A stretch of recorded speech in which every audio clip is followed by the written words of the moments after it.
I'm making this video for all of my patients and clients who I give ab exercises to. This is for you to reference at home when you're doing this stuff on your own. Okay, so we're gonna start basic and work our way up. First, the most basic way to activate your core is with some breath. So we're laying down, no pressure on the spine.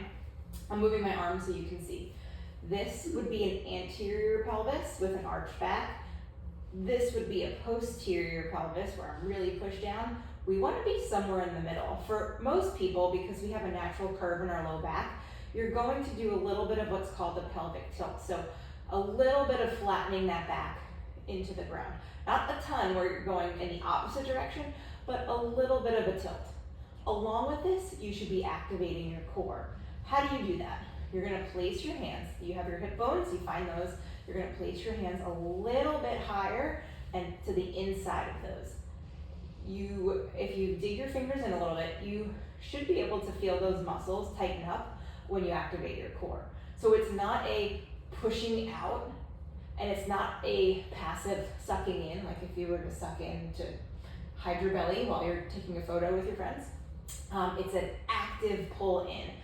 So the core, your deep core muscles almost work as like a corset where they pull in together.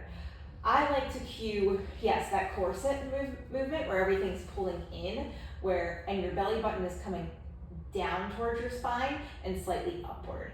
So when I do that, when I think about pulling my belly button down to the spine and slightly up, as well as that corset closing in, I feel those muscles tighten up. So all you're gonna do at first is just practice that. And I'm doing this, and you don't see my back moving at all. So you can link it with pelvic tilts, but for now, we're just gonna work on activating your core. So just tightening up, holding for a few seconds, and then relaxing. From there, you can also link it with your breath. So there are other times where I will cue doing this with your breath.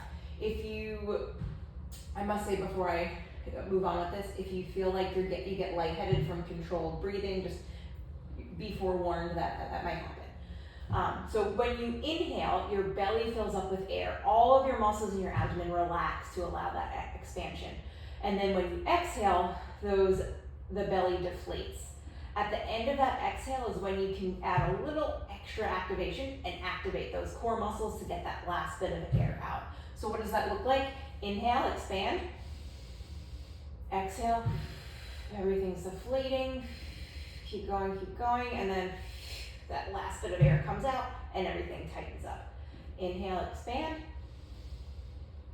Exhale. I cue exhaling through the mouth because that force exhale through the mouth helps activate those core muscles, especially at the very end of that breath. So inhale and expand.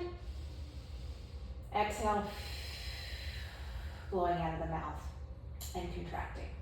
Once you have those basics down, once you can feel those muscles contract, you can control that motion, that's when we make it more complicated and add in some movement of the legs. So first, we do what's called an ab march. So you're activating your core. These muscles are turned on and they're staying strong here. Spine is still neutral. It's not tilting one way or the other. Spine is neutral, core is active. These muscles are staying active. You should be able to squeeze these muscles and talk through it. That will take practice, so just keep that in mind. So these muscles are staying active. You're going to march one leg up and then come back down. March one leg up, come back down.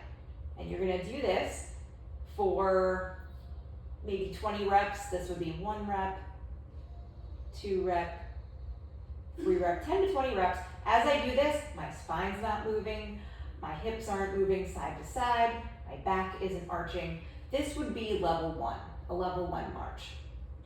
Level 2, take a break between sets, let your back do whatever it needs, wiggle it out. We're gonna move to level 2. So I'm gonna take a few deep breaths, relax. Okay, now I'm gonna activate my core again. I'm ready for level 2. These muscles are turned on, they're staying on until I complete the exercise. I'm gonna march one leg up, other leg meets it, bring it down, bring it down. Keep the core activated between reps if you can, up, up, down, down. This is more challenging because you come up to this suspended position, and the coming down, you really have to fight to keep your core active and not let your back arch off the ground. That can happen after coming out of that suspended position. All right, this is level 2.